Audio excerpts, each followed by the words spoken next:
Welcome to the Rude Dog Show. This is Rudy Reyes. Thank you so much for tuning in. It's been an absolute scorcher today, and I mean scorcher because of the aftermath that was left behind by Baker Mayfield, and the trilogy officially has been closed. Case closed, shut it down, no longer a cold case as to whether or not Baker Mayfield is going to start for the Cleveland Browns in 2022, 2023.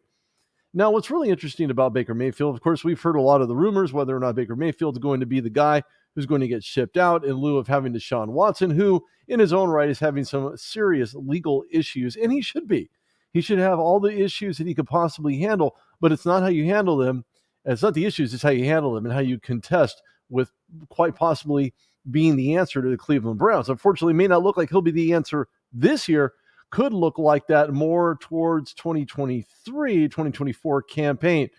The Browns decided today to send Baker Mayfield to Carolina for a fifth-round pick in the 2025 NFL Draft. A small cap hit. When I say small, maybe not small to you and I, but small to the organization from the standpoint of being $5 million, which would make Mayfield a free agent in 2023. Now, Cleveland currently has employed 4 quarterbacks. We know that Deshaun Watson is one of those guys. Jacoby Brissett, thank you, William Senso, for chiming in.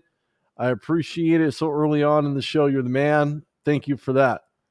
What happens is now you have Dobbs, who's a variable, he's a serviceable quarterback. There's no question about that. He did that while he was in Pittsburgh. But you know who Jacoby Brissett is, another serviceable quarterback.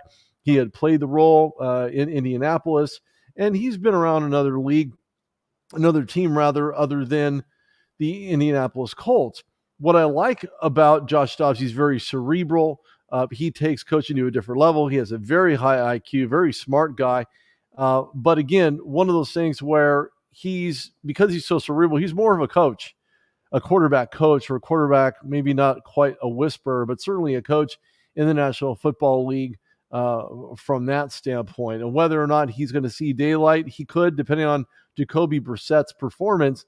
Now that Baker Mayfield is no longer going to be there to be that guy under center for Cleveland.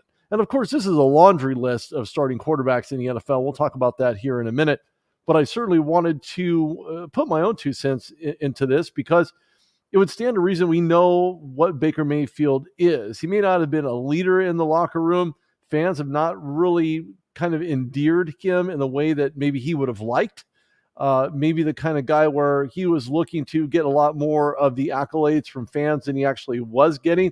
But this isn't a one-person sport. This is a team sport. So it takes one person to help be the catalyst to get them back to winning ways, winning methodologies, and what that actually looks like. Now, what's interesting about this is that he was the number 1 pick overall in 2018. I happened to be there at that NFL draft. Of course, I interviewed Sam Darnold. We'll talk about the NFC South shortly as well. But there was a lot of things that I didn't like from Baker Mayfield, the fact that he wasn't there. Now, he didn't necessarily have to be there. It was an option for him to be there, but for him to actually be there and be interviewed by everybody in the green room, including myself, would have been fantastic for him being the number 1 overall pick. And not being the leader in the locker room, not a good sign for him, not a good sign for the Cleveland Browns moving forward.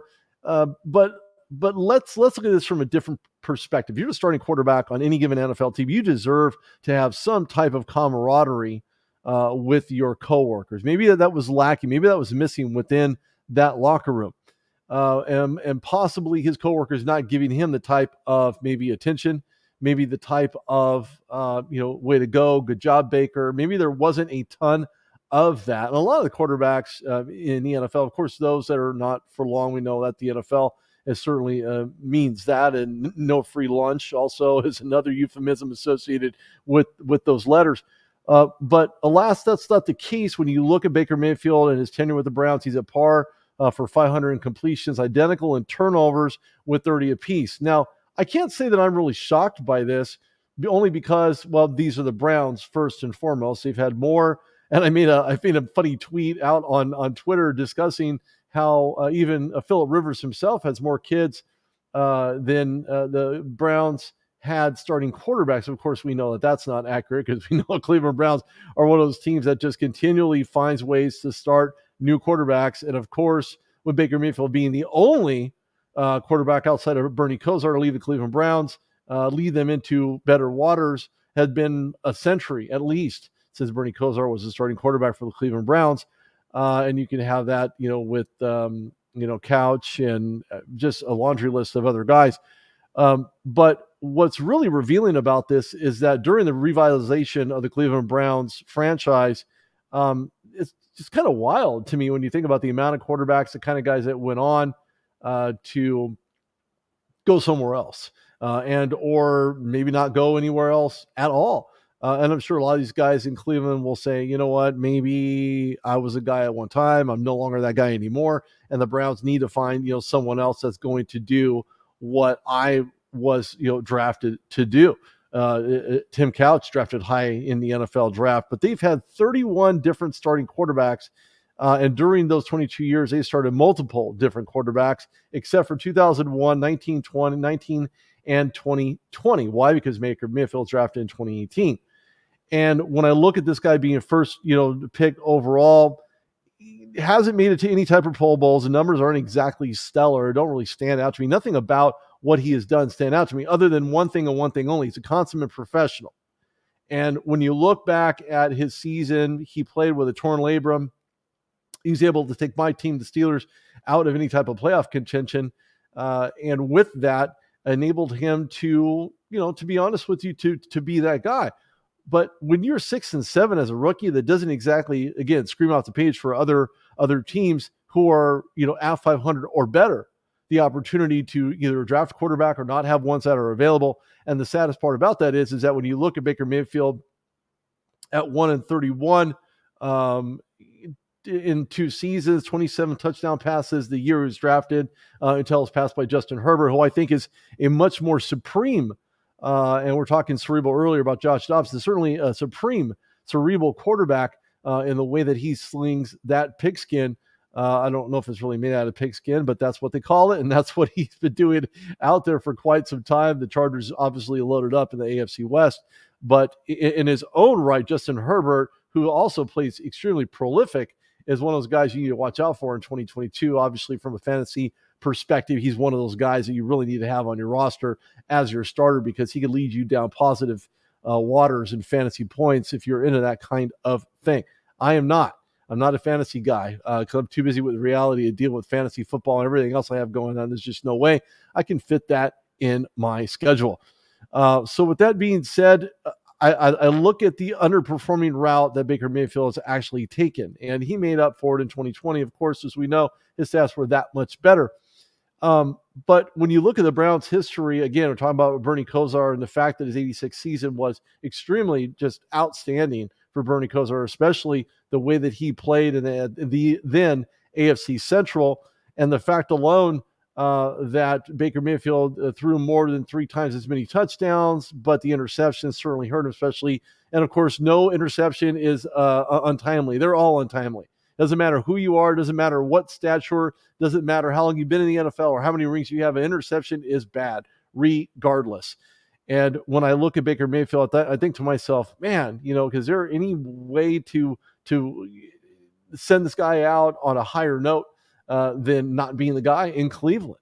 And I look at this as just being so, so horribly right for him being able to get out of Cleveland. Of course, you can say mistake by the lake, and you can have all these euphemisms you want in regards to Baker Mayfield and how he didn't mesh in the system, and that's all fine and well. And you could have that conversation because that could be very realistic, especially for those Cleveland Browns fans who's been waiting a very long time to get back to any type of promised land.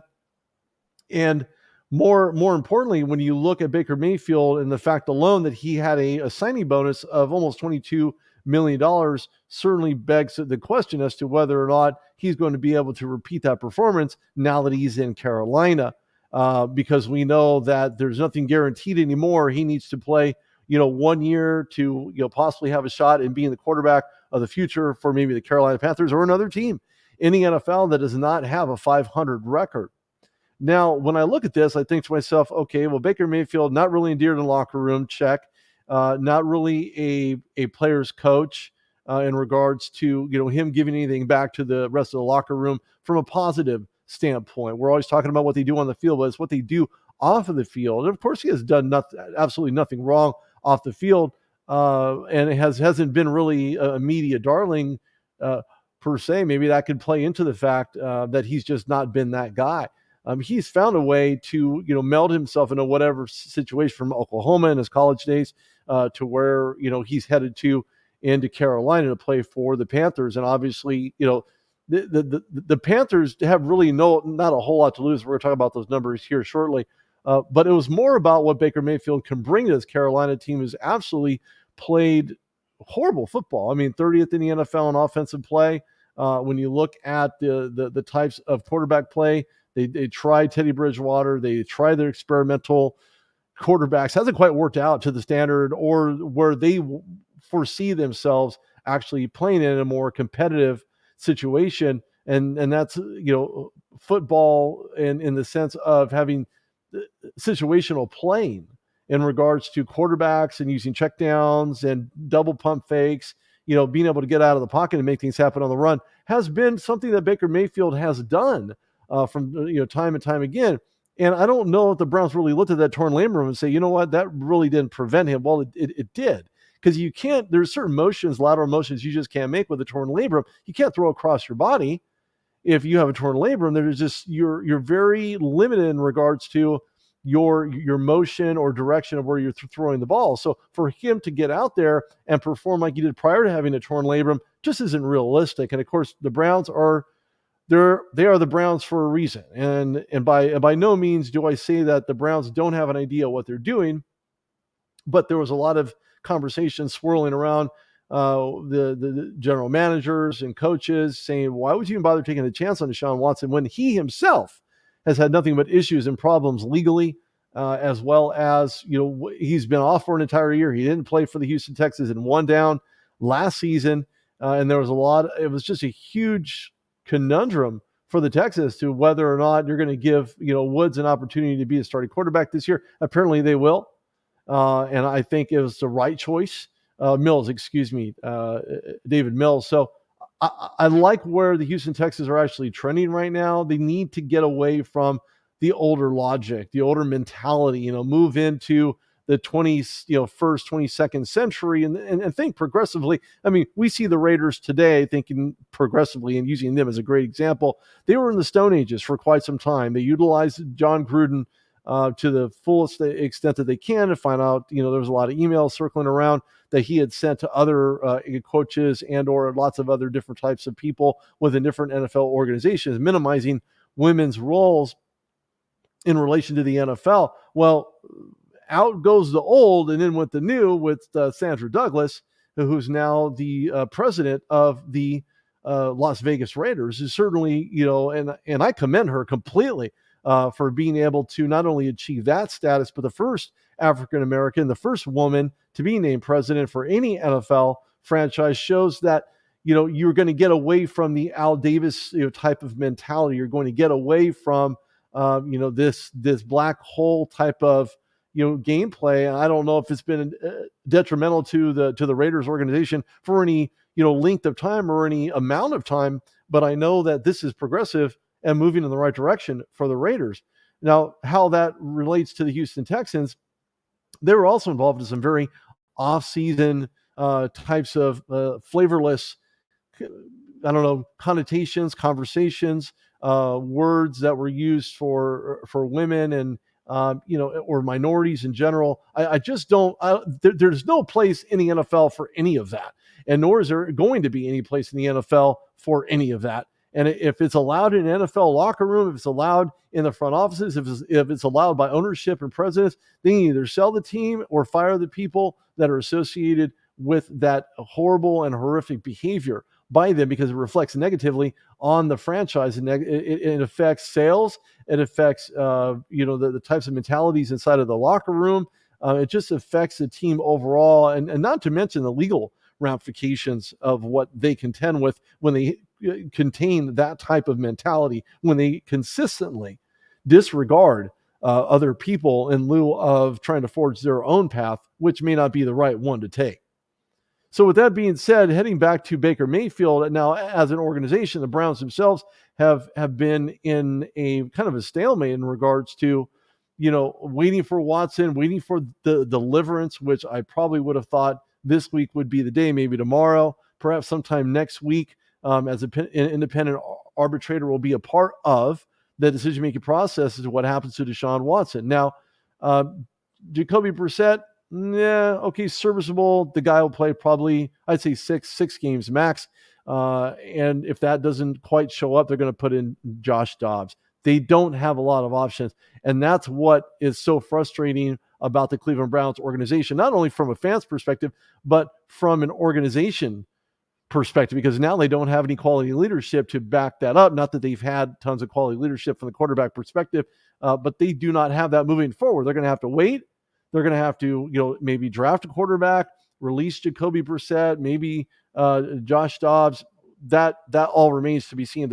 Football hasn't even started yet, but the ebbs and flows of the NFL in regards to draft picks and where these guys land, where they should land, where they could land, has a lot to do with finding the right guy for the right role, to do the right thing, and that's to play the best to their ability, regardless of the position on the field.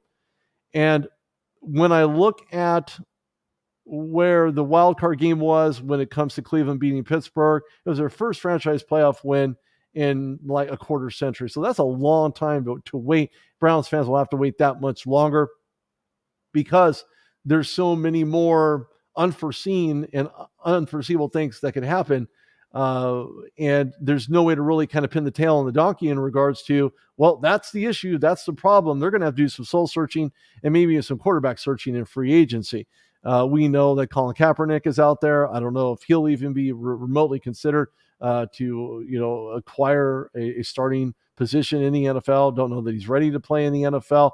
And lots of other guys, we've seen Ryan Fitzpatrick, who also went into retirement, but you never know. He can come back. He's a serviceable guy and play for the Cleveland Browns. So it's really hard to know what the season holds for the Cleveland Browns. But on the other side of that coin, when you look at Mayfield with a 5th-year option at the end of April for the Browns, still playing there, and of course, he had played more than 75% of the Browns' offensive snaps in his first 3 seasons. Says a lot about who he is, his gameplay, and how he made the Browns that much better and that much more relevant. Now, not to suggest that the other side of the ball defensively, they weren't able to get anything done, because boy did they. The defense was absolutely stout.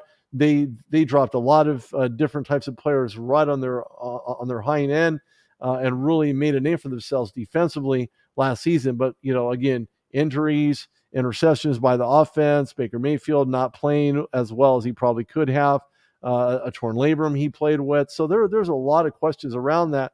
But when you take a pay cut, and it's a $3.5 million pay cut, certainly says to the organization that's willing to trade for you, so you know what, I'm willing to make a trade just so I can have a fresh start, just so I can go somewhere else and do something with the rest of my football life in whatever capacity, whatever amount of time that actually looks like.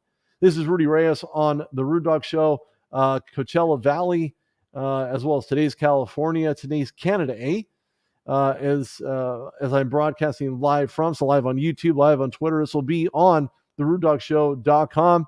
Like it, love it, share it, because, well, I like that kind of thing, and it just helps knowing that people are listening and paying attention out there, and really getting into the minutia of this particular situation. It has to do with Baker Mayfield.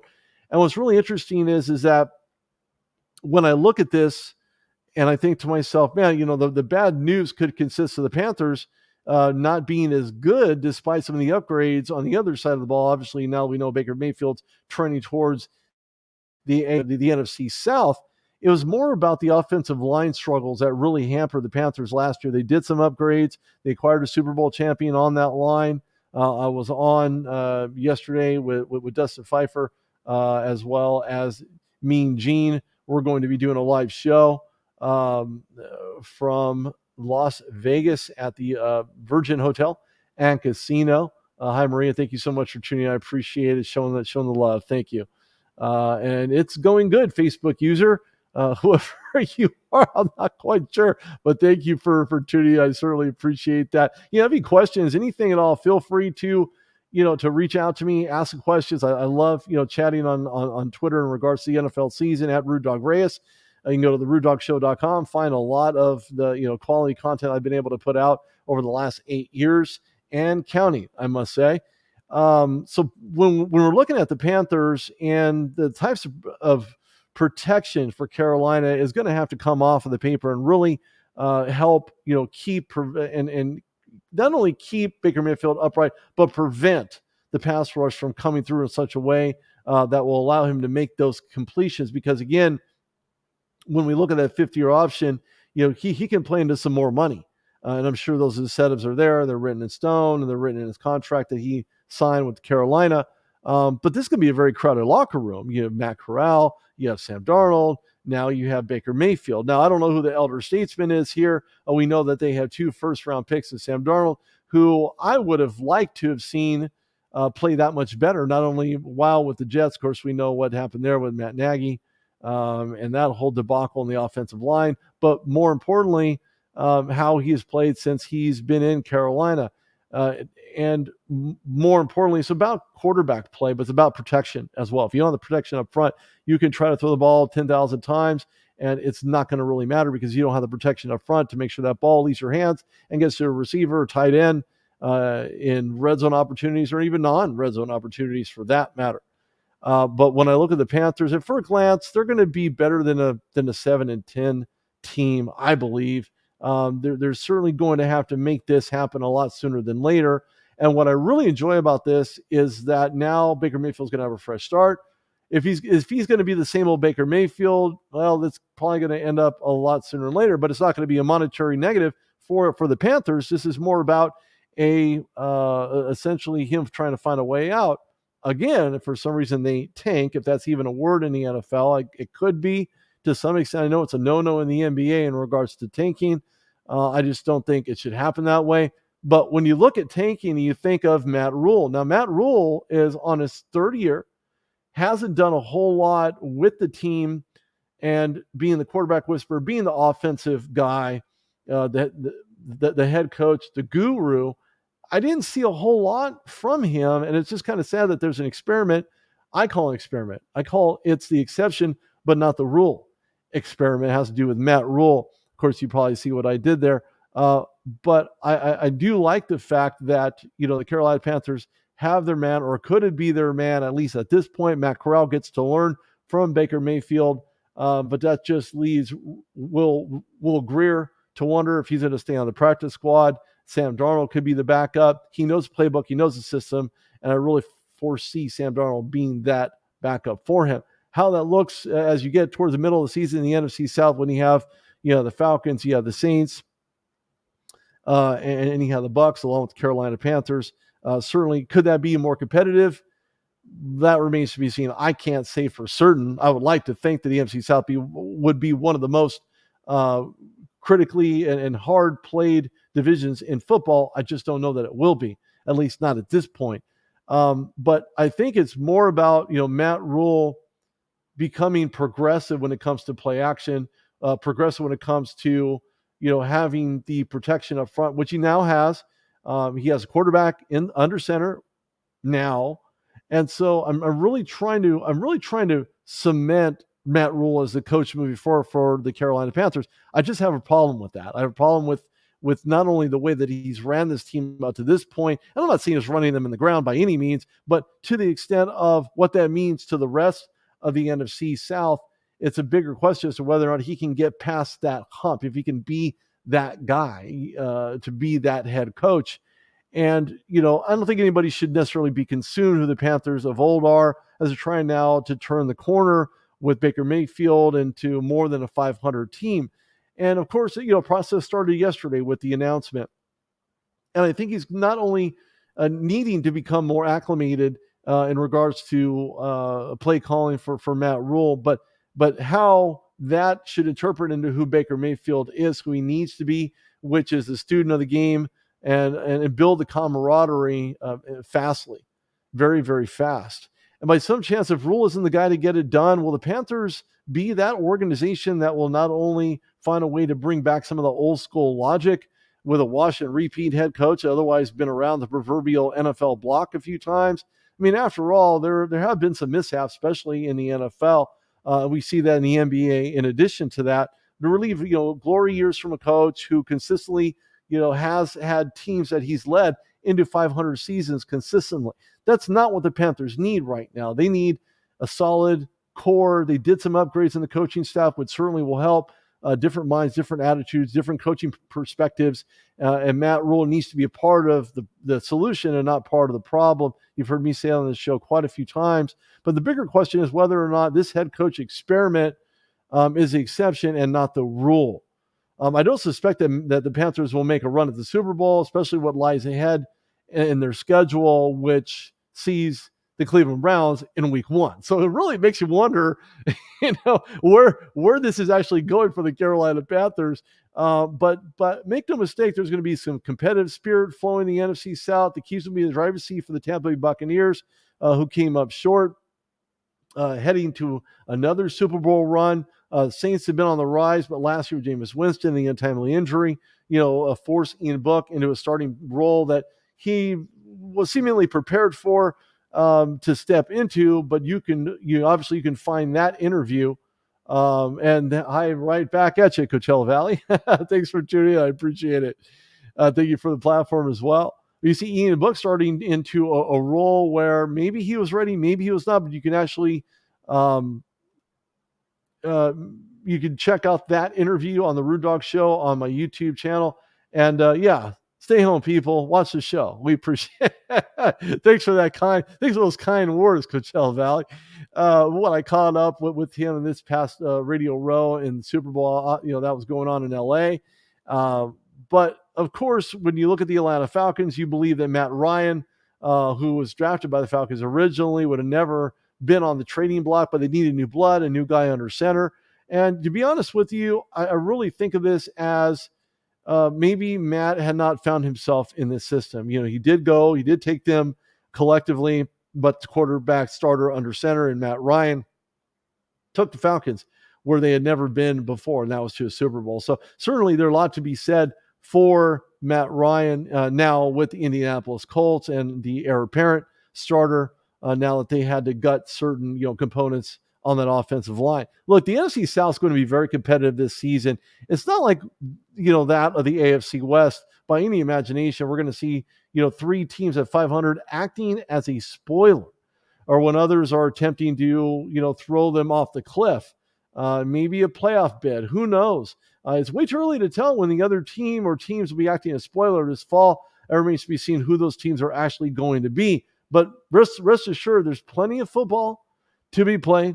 And if there's anyone's guess, I wouldn't know who that is that will be coming out of the NFC North to represent the NFC, if in fact it does come out of the North in the Super Bowl.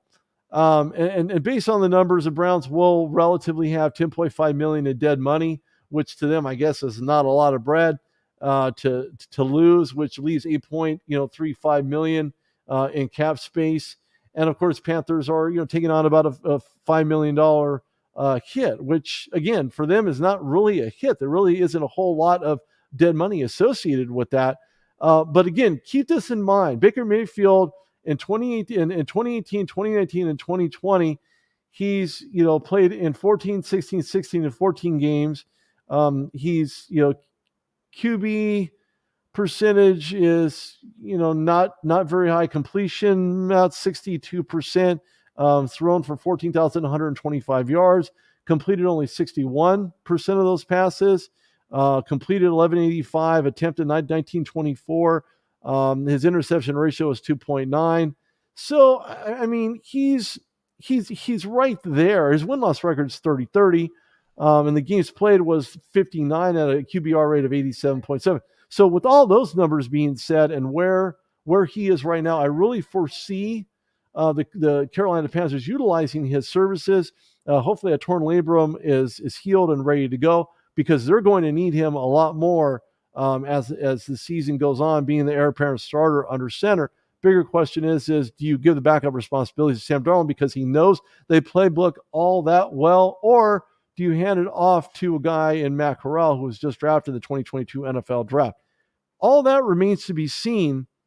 Again, I like what Carolina did here. They don't lose basically anything in association with getting and acquiring Baker Mayfield.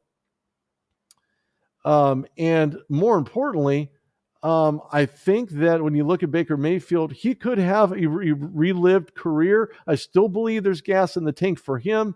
And I think moreover, I like where he's going. I like where he's trending. I really believe that when it comes to everything related to understanding the Panthers playbook and Matt Rule's system, I think it's going to start a lot sooner than later for Baker Mayfield and the Carolina Panthers.